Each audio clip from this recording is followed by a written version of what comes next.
Buenas tardes. Hoy contamos con la asistencia de Jorge Noval, que nos va a explicar un caso práctico de rehabilitación integral con rehabilitación energética y rehabilitación estructural, y va a explicarnos cómo se solucionó el problema del impacto visual que el edificio causaba en el entorno del casco histórico de Cimadevilla, en Gijón. Jorge, cuando quieras, puedes empezar. Gracias. Bueno, buenas tardes. Sí, tenemos por lo visto hay algún problema de intendencia con la obra que se había anunciado, etcétera. Bueno, el título de la charla es Experiencia en la rehabilitación energética y estructural del edificio Rey Pelayo. Bueno, este fue un caso, un encargo complicado porque fundamentalmente por el entorno, luego iremos viendo.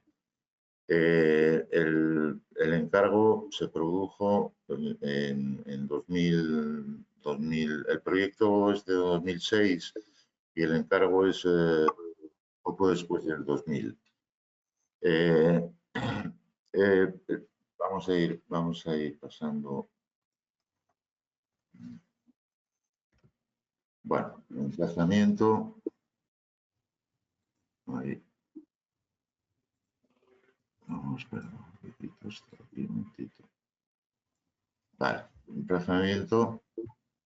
Ahí vemos, esta sería la situación del edificio a rehabilitar en la Plaza del Marqués, en un entorno, bueno, súper privilegiado, ¿no? Con la playa de San Lorenzo por este lado y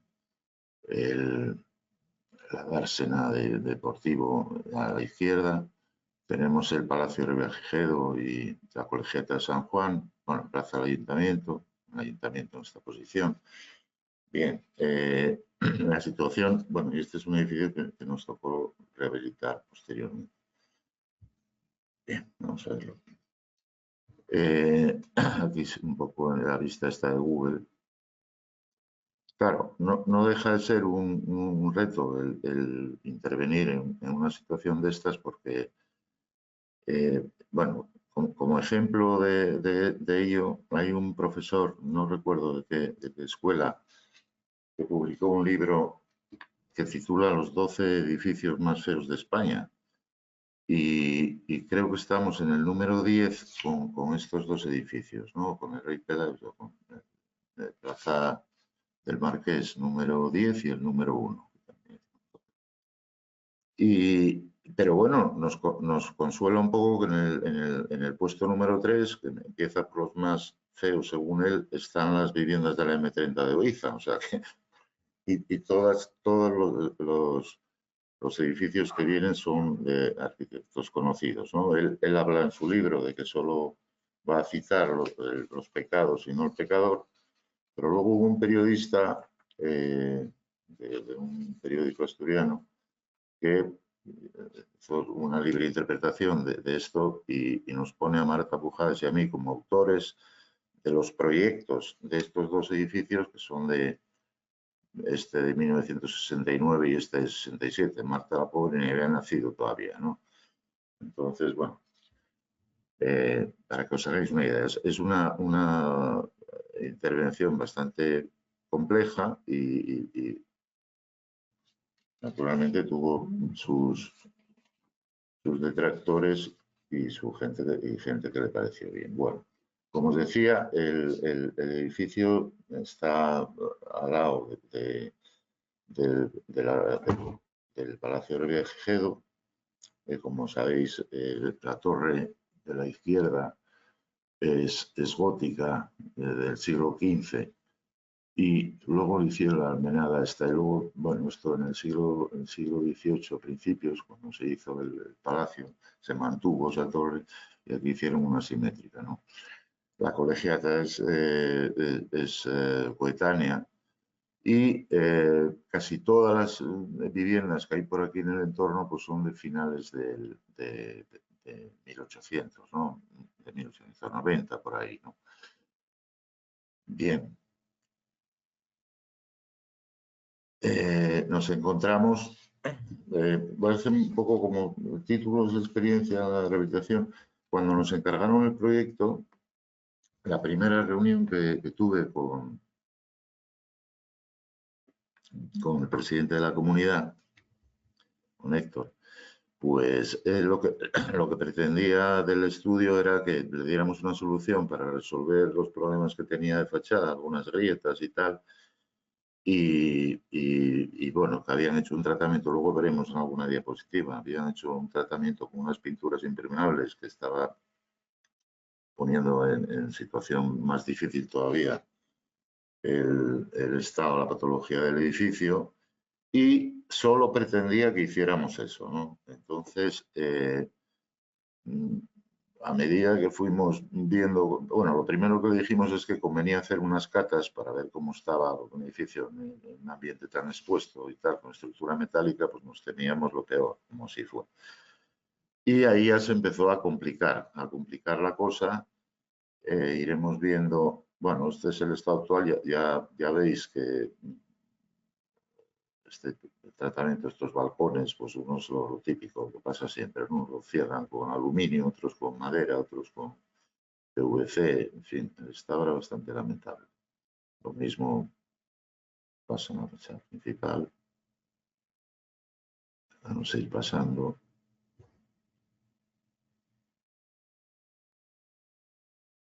Bueno, aquí sobre todo esta medianera, luego hay unas vistas. En fin, tanto las tuberías de gas como esta chimenea que viene, que ni siquiera está situada en el eje de simetría del edificio, está desplazada. En fin, el edificio está en una situación bastante lamentable desde el punto de vista del impacto, ¿no? Teniendo en cuenta la situación. Sobre todo, una de las cosas que más impactaba era esta medianera prácticamente blanca sobre se echa encima, ¿no? de la plaza Mayor. Esto era un tema que nos traía de cabeza, realmente era de las cosas que más nos importaba, ¿no? Bueno, distintos ángulos. Este edificio nos tocó rehabilitarlo unos años después. Bueno, y realmente pongo esta diapositiva porque realmente el diálogo, yo creo que el diálogo de este edificio debe ser a nivel de skyline, ¿no? Pues con con el edificio de Banco Unión, este es el tratamiento que hizo Alejandro Mieres, de esa medianera, porque realmente tratar de buscar un diálogo con el entorno, con el viajero, etcétera, los problemas de escala que tiene es prácticamente imposible, ¿no? O sea, no se puede pretender nada de esto. Bueno, seguimos. Bueno, en la cubierta aquí hay una góndola para mantenimiento de la que la propiedad algo decidió sustituirla. Bueno, ya veis también pues, todos los casetones y tal, pues, las antenas, todo este lío que había por ahí, es tremendo. Estos depósitos, pues lo mismo, ¿no? Todo esto luego se trató y en fin, intentamos. Bien. Bueno, como os iba diciendo, a medida que íbamos bueno, haciendo las catas y tal, viendo cómo estaba aquello, pues le íbamos haciendo propuestas a la comunidad en el sentido de que, bueno, que podía interesarles hacer una rehabilitación integral. En la primera reunión a la que asistí de la comunidad, el presidente me dijo, no hables de sustituir las ventanas porque entonces no se va a hacer la obra, porque, claro, había la casuística pues, típica de estos casos, ¿no? Que había un propietario que había sustituido las carpinterías hacía 2 años, otro hacía 4 meses, otro no sé qué, y de esto se van a negar.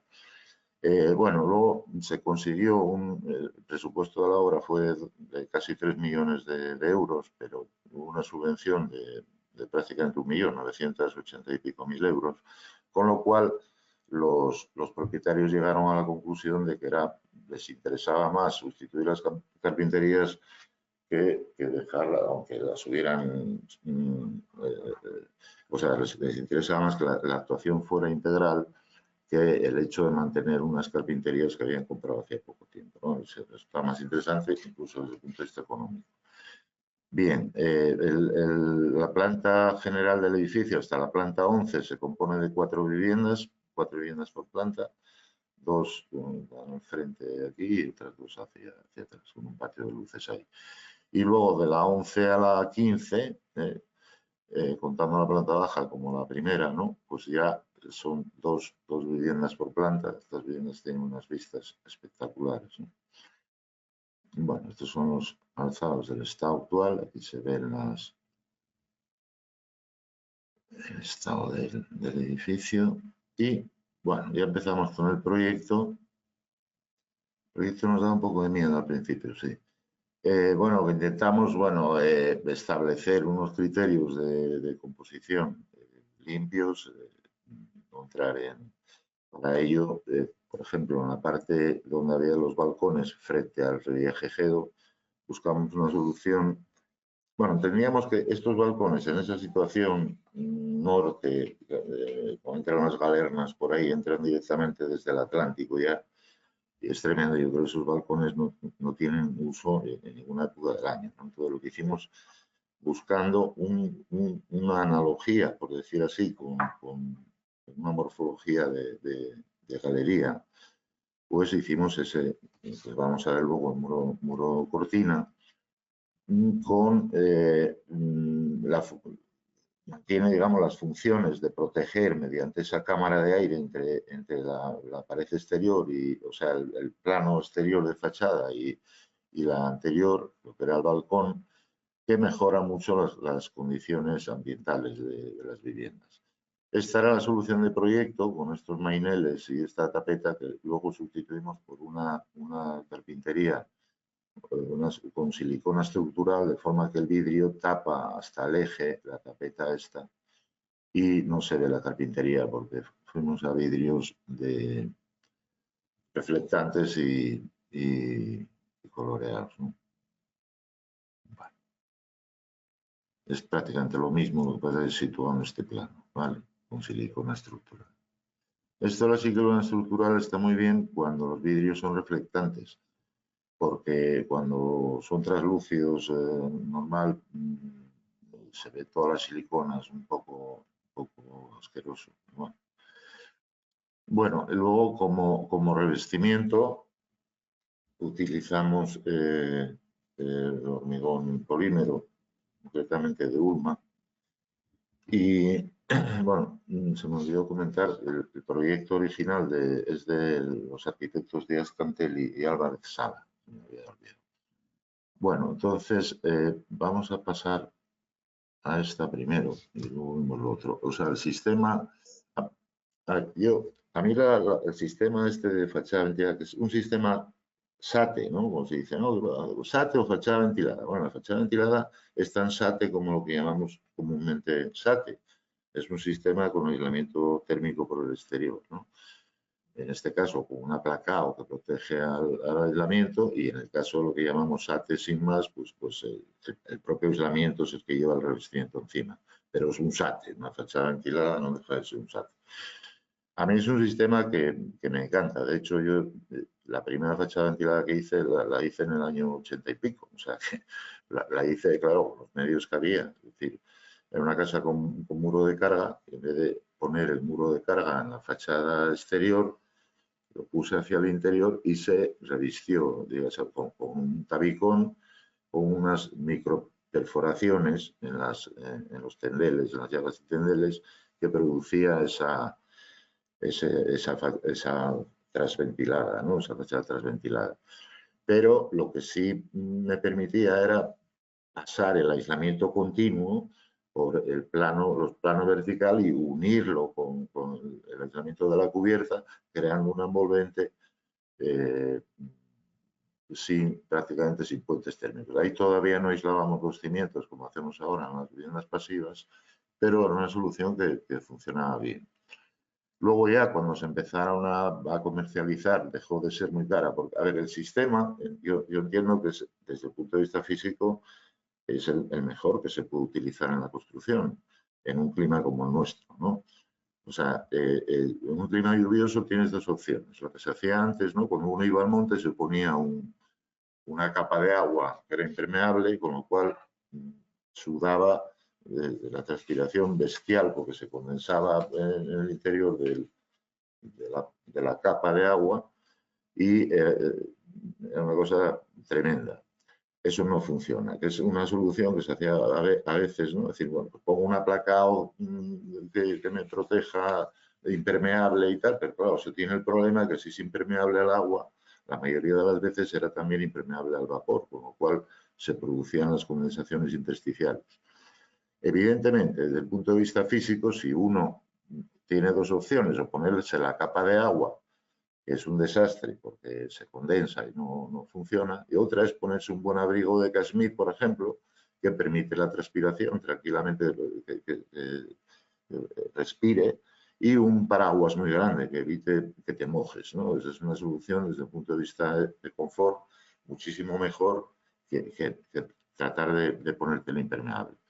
Bueno, este sistema, básicamente, como la mayoría sabréis, claro, consiste sobre una fachada portante, establecer una serie de montantes, ¿no? Que ahora está muy de moda los slab to slab, es decir, anclados solamente de forjado a forjado, pero bueno, tiene muy poca utilidad porque allá donde haya huecos de ventana, etcétera, eso es imposible porque queda interrumpido, por lo tanto, ahí sí hay que seguir haciendo este sistema que es el tradicional. Normalmente, en este caso, como la fábrica estaba bastante mal, entre los anclajes del forjado principales se pusieron 3 intermedios a la fábrica. Luego en este caso, lleva un perfil cruciforme, que es el que sujeta por la parte inferior. Esta placa, por ejemplo, está apoyada en una T para que soporte el peso y en la T superior evita el vuelco, ¿no? Este es el refuerzo que se hace en los arranques cuando se empieza a hacer el aplacado. Y ahora podemos ver esto mejor por aquí. Los puntos un poco singulares son pues en las esquinas. Esto lleva este es el perfil que soporta las placas, que lleva una ranura en el punto medio. Y en esa ranura, en las esquinas, se le aplica un pegamento, vamos, para evitar flexible, ¿no? Que permita las dilataciones de la pieza. Las fijaciones a la fachada se hacen con esta U, que lleva estos tacos directos ahí, luego veremos concretamente, y luego estos montantes a su vez fijados. Singularidades, bueno, pues conviene, este perfil de abajo lleva unos orificios que permiten que exista este movimiento, y lo mismo que arriba, lleva este perfil en el arranque de las placas, que no es cruciforme, este es una T simplemente, y este es el mismo perfil invertido. Como veis, bueno, se produce esto.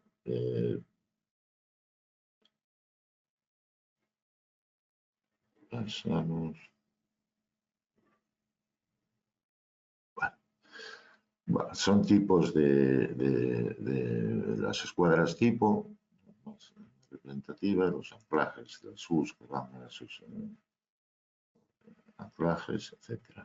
Otro punto singular es los capialzados. En este caso, esta placa se sujeta con un remache al angular, que a su vez va atornillado al montante. Es la singularidad que tiene. Hay que permitir siempre que el agua que venga de lluvia, etcétera, tenga su salida.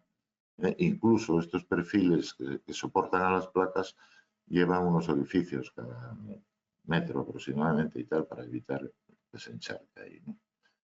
Bueno, lo mismo con el vierteaguas, apoyado aquí en este perfil de remate. Este perfil siempre es como un de arranque que permite y no es cruciforme, que impediría el apoyo de esta pieza ahí, ¿no? En fin, no tiene más. Bueno, estos son los primeros, digamos, análisis, así que se dice formalmente, es decir, y bueno, dónde íbamos a poner en valor, digamos, los huecos de tal y cómo lo íbamos a hacer, porque nos interesaba, por un lado, que fuera suficientemente neutro y bueno, y luego, pues que claro, que requiere una opción determinada de diseño. A veces el mejor diseño es el no diseño, y esto suelo decirlo muchas veces, pero en definitiva tienes que intervenir y no te queda otra que diseñar, ¿no? Bueno, la medianera que se veía ahí, que parece que está encima del ayuntamiento, era una de las cosas que más nos preocupaba porque,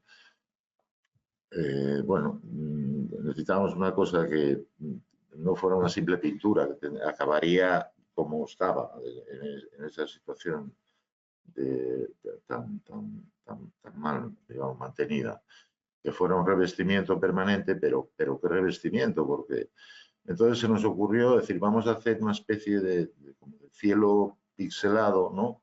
Que sea una cosa neutra y al final lo que hicimos fue una especie de traje de camuflaje para el edificio. Eso se ve bien desde el muro de San Lorenzo, que prácticamente el edificio se funde. Normalmente en Asturias tenemos el cielo bastante gris. Bueno, para conseguir esto elegimos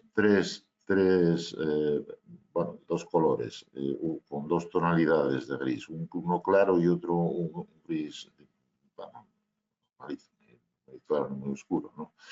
Y dentro de esas tres tonalidades, 4 posiciones de la placa. Son unas placas con mini onda y tienen, aquí no se ve bien en la diapositiva, pero bueno, esta tiene la mini onda horizontal, esta tiene la mini onda vertical, esta la mini onda diagonal, levógira y esta destrógira. Y lo mismo con el vídeo es claro y tal, de forma que estas, digamos, 12 placas distintas dan el efecto que pretendíamos conseguir. Bueno, hicimos este plano de despiece, un tema interesante porque de forma que desde la fábrica de Ulma lo mandaban ya paletizado en este orden, porque imaginaros que joder, uno está en el andamio y si no tiene este orden, ¿qué hace? ¿Cómo baja a buscar la placa, la B4, no sé qué, ¿no? Entonces venían ya de fábrica con este esquema, pues venían todos en palés y en obras se iban colocando según el orden de este plano. Vale. Bueno, esto es lo que os comentaba antes, que cuando nos hicieron el encargo realmente lo que pretendían es que solucionásemos este problema. Bueno, fábrica, el aplacado y el revestimiento era de mármol, y aquí hubo una intervención muy poco afortunada, la verdad, porque lo que hicieron fue poner un enmayado con una pintura absolutamente impermeable, que es lo que estas burbujas son las burbujas producidas por el vapor, ¿no? Que intenta, el vapor y el calor siempre llevan el mismo sentido. En invierno el calor trata de igualarse por una cuestión de equilibrio con la temperatura exterior y el vapor en consecuencia tiende a salir también. Y al impedírselo este sistema, pues se forman estas bolsas, ¿no? Bueno, a nivel de los forjados, etcétera, pues las grietas había por todos lados. Esta era la fachada norte, perdón, la este. La grieta es la unión de esto con el patio de luces. Bueno, y aquí empezamos a ver la estructura metálica en unas condiciones, como vamos a ver, bastante lamentables. Esto es una IPN que prácticamente no tiene ala inferior en algunos puntos, con el alma comida completamente. Bueno, esto que se ve aquí, que parece que está entero, cuando dándole unos golpes con el martillo, pues desaparecía, ¿no? Prácticamente. O sea, bueno, aquí esto es un encadenado, un borde de voladizo que a su vez termina en voladizo, no apoya en ningún lado. Bueno, ya veis aquí los IPN estos de las viguetas que formaban la estructura de esos balcones, pues que no existían. Bueno. bastante mal. ¿Vale? Luego ausencia prácticamente de pintura, de protección, en muchos casos, ¿no? El sistema que emplearon en todos los forjados pues eran estos perfiles.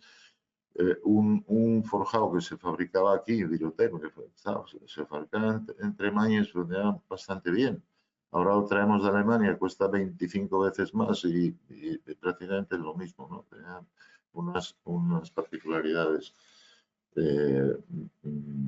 para, acústicamente y tal, funcionaba muy bien. Había unas piezas, se llamaban ferpluma, que encajaban en una especie de bovedillas de este material que apoyaban en el ala inferior del perfil y con cantos pues, de 10-12 centímetros, ¿no? Luego una pequeña capa de compresión y tira para adelante. Esto era como funcionaban en muchos casos.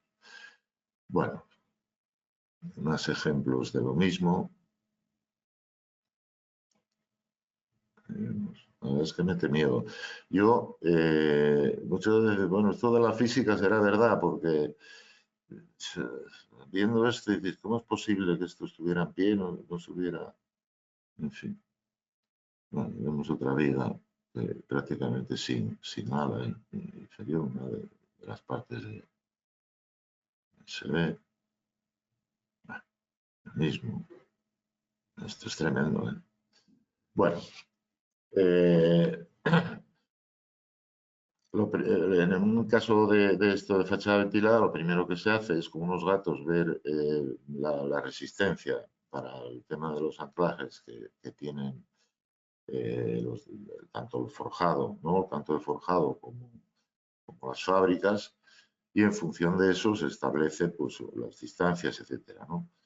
En este caso fue bastante complejo. Aquí esta es una abertura, hay una zona donde un pequeño quiebro donde la viga está con medio metro casi desplazado respecto a la fachada y hubo que hacer algunas soluciones ahí bastante complicadas para conseguir anclarlo. Es decir, en este caso no había encadenado un borde voladizo y había que ir directamente a la viga. Entonces, bueno, se daban estas casuísticas, ¿no? O sea, esto era los bordes libres de los balcones, pues esto ya previamente saneado, etcétera. Ahí se ponía el taco de fijación. En el caso de la viga, cuando estaba en una posición normal, pues era así. Y en el caso en la cabeza, cuando venían las viguetas, se acometían, pues se ponía esta chapa plegada uniendo dos viguetas, ¿no? Para darle mayor seguridad. Entonces, bien, bueno. Una vez que se ponían estas fijaciones, estos son ya en espera de los montantes, ¿no? Y aquí vemos las tres fijaciones entre forjados, ¿no? Para colocar los montantes. Bueno, aquí más de lo que era el estado del Virotec, etcétera. La solución que hicimos, lógicamente, en la estructura importante, bueno, ver primero si la corrosión había penetrado hacia el interior. Afortunadamente no. Eso es una ventaja, por ejemplo, que tiene la estructura metálica, que a veces es peor el hormigón. Muchas veces los cantos de forjado, etcétera, están muy mal por problema de carbonatación, con un avanzado estado de corrosión, ¿no? De las armaduras. Y al producirse ese fenómeno por la acidez en la que cae el hormigón en ese proceso y bajar en consecuencia el pH, se producen ahí una serie de pares galvánicos que incluso sin necesidad de oxígeno, esas armaduras pueden estar en una longitud muy importante con problemas de corrosión. Aquí lo que se hizo fue en muchos casos cortar polo sano cuando no había posibilidades de reparar el perfil y soldarlo. En otras tratarlo, pasivarlo, etcétera, y siempre analizando la pérdida de sección que tienen los determinados elementos y estableciendo unos criterios, es decir, cuando hay tanta pérdida de sección a partir del empotramiento, etcétera, se dieron una guía para seguir la obra y realizar esta reparación. Bueno, hablando de esto, en esta obra no hubo, pero es un tema que me gusta comentarlo porque, sobre todo en refuerzos en obras de estructura metálica, decía Calavera, y yo estoy totalmente de acuerdo con él, que la mayoría de las obras con estructura metálica o de hormigón reforzadas con elementos metálicos, la mayoría están peor después de hecha la rehabilitación o la reforma, digamos, que antes de la reforma. Sencillamente pesa más y no sirve para nada lo que se puso allí, ¿no? En ese sentido, muchas veces cuando uno llega a estas obras hay unas deformaciones brutales. Nosotros tuvimos intervenciones en forjados que tenían hasta 12 centímetros de flecha, ¿no? ¿Qué ocurre si nosotros ponemos un elemento de refuerzo metálico en esa situación, cuando ya hay 10 o 12 centímetros de flecha?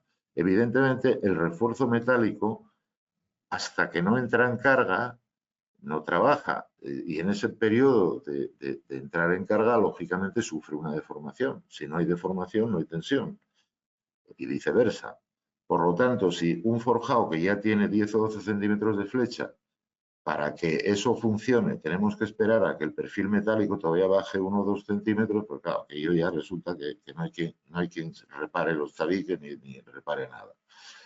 En cambio, si se crea un estado de tensión previo a esa entrada en carga, es decir, con una especie de gatos, que sencillamente con unos tornillos, ahora se ven estas imágenes que hacen tan guapas. Antiguamente lo que hacíamos era en la propia ala del perfil, se mecanizaba, venía ya de taller con los agujeros para meter los tornillos y crear esa pretensión, ¿no? Claro, muchas veces, pero en la obra, pues dice, no, sí, hacías unas catas, decir, sí, pero la piqueta es el 60, pero bueno, hay un patio de no sé qué o tal, y de repente cambiaba el paso y no te servía para nada. Tenía que andar ahí en obra taladrando. Con este invento, que es simplemente una chapita que pones que vuele sobre digamos, el ala superior del perfil, te permite desplazar la chapa en el sentido longitudinal donde quieras y crear esa pretensión con otra chapa, digamos, bajo el elemento resistente que quieres apear o reforzar, en este caso con un parteluz, y creas, es decir, cuando dejas de meter tensión, cuando el perfil este llega a una flecha que has calculado y dices, bueno, ahora ya está trabajando a la tensión que yo estoy esperando por las cargas que soporta, y en ese caso ya el forjado no va a flechar nada más, ni un milímetro más. Es la única manera de conseguir que ese refuerzo sea activo, no una situación que es la típica que se hace muchas veces, es decir, pongo un perfil por debajo y es un refuerzo, bueno, pasivo, que entra en carga mucho después de hecha la obra. Bueno, lo solté. Bueno, a medida que ya se iban haciendo los andamios, etcétera, vamos a ir viendo los resultados. Ya cuando se van quitando, muchas veces, joder, a ver cuando quiten los andamios, a ver qué nos va a aparecer ahí, ¿no? Dice, si sale con barba San Antón y si no, está purísimo. Bueno, aquí ya vemos cómo iba quedando.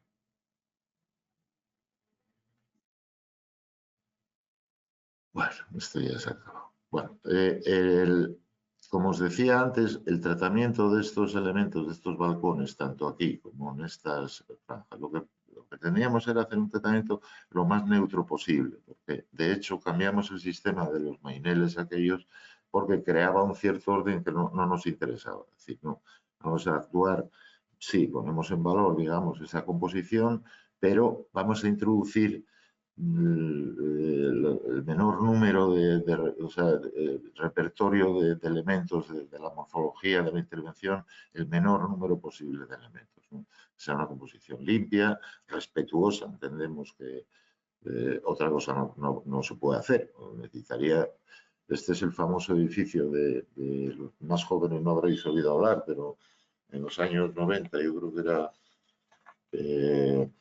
el concejal de Urrego le puso el serruchazo, ¿no? Lo que pretendía era cortar este edificio por aquí, el que está enfrente, que rehabilitamos posteriormente también, ¿no? No llegaron a un acuerdo con él. Entonces ya, bueno, esto es como quedó. Aquí veis un poco el efecto que os comentaba antes, que pretendíamos, que yo creo que, bueno, está bastante... Es curioso porque esto... ahora vamos a ver alguna diapositiva que en función del ángulo de incidencia de la luz solar, de los rayos solares, es espectacular el contraste que produce. O sea, visto desde lejos, es una cosa que se funde así, sin embargo, ya veis el contraste que hay tan brutal desde abajo. Bueno, son más fotos.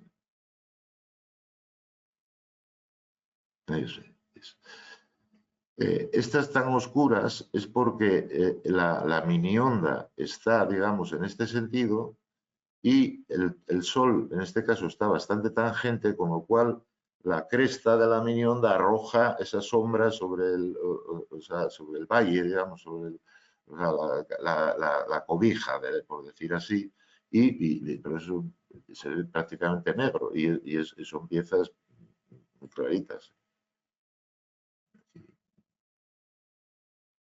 Lo mismo. Bueno.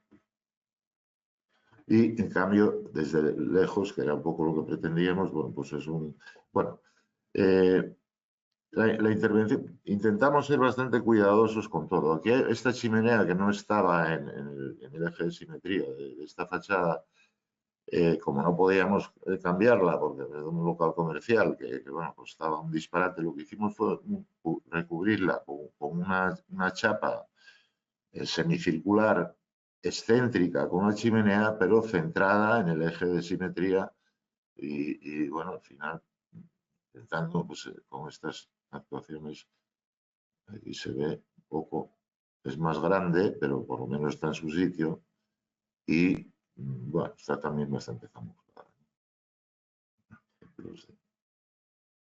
Bueno, este es otro edificio que nos tocó rehabilitar después. Aquí, bueno, aquí tuvimos la suerte de que al ayuntamiento se le olvidó mandarlo a cultura y porque aquí, bueno, lo de cultura es como la Santa Inquisición, vamos.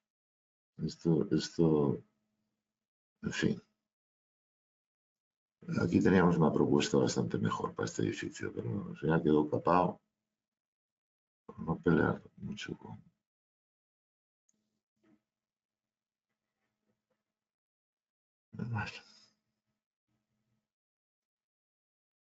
Bueno, luego, como he comentado, la puesta en valor no es solo una puesta en valor, digamos, desde el punto de vista positivo o estético, ¿no? Sino desde el puesta en valor de euros, ¿no? Aquí había un cartel que llevaba, este piso era bueno, de un amigo mío, que aquí vivía su madre y hacía 5 años que había fallecido la madre y tenía este cartel ahí, se vende y no vendía ni para atrás. Y es curioso porque nada más quita los andamios, el tío puso el cartel y el cartel no duró una semana, se lo compraron enseguida el piso, ¿no? Y antes, simplemente unos datos que me parece que me estoy pasando ya, unos datos porque a ver, es una rehabilitación energética, ¿no? O sea, si todo este asunto se hace y tuvo subvenciones, etcétera, porque pasamos de unas emisiones globales de kilogramos de anhídrido carbónico, metro cuadrado año, que tenía el edificio originalmente de 71,14 kilogramos, pasamos a 33,53. Y en demanda global de calefacción, kilovatios hora metro cuadrado año, pasamos de 127,8 a 47,4. Es decir, se mejoró, en ambos casos se superó el 50% de las prestaciones que se pretendían. En consecuencia, pasaron a pagar el 50% menos del consumo de gas. Y nada más. Muchas gracias por la atención. Yo no sé si ahora hay posibilidades de tener, bueno, poder responder a alguna pregunta que se haga o no. En todo caso, estoy a vuestra disposición para alguien que quiera. Vale. Venga, Jorge, si quieres, ¿puedes encender la cámara? sí. A ver si puedes. Sí. Venga, perfecto. Bueno, por ahora no hay ninguna pregunta. De todas formas, darte las gracias por la exposición, muy interesante, como no podía ser de otra forma. Y no sé si alguien se anima a preguntar algo.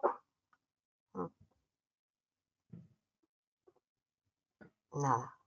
Bueno, pues quedó todo claro. Muchísimas gracias, Jorge. Gracias a ti. Venga, Venga, hasta luego.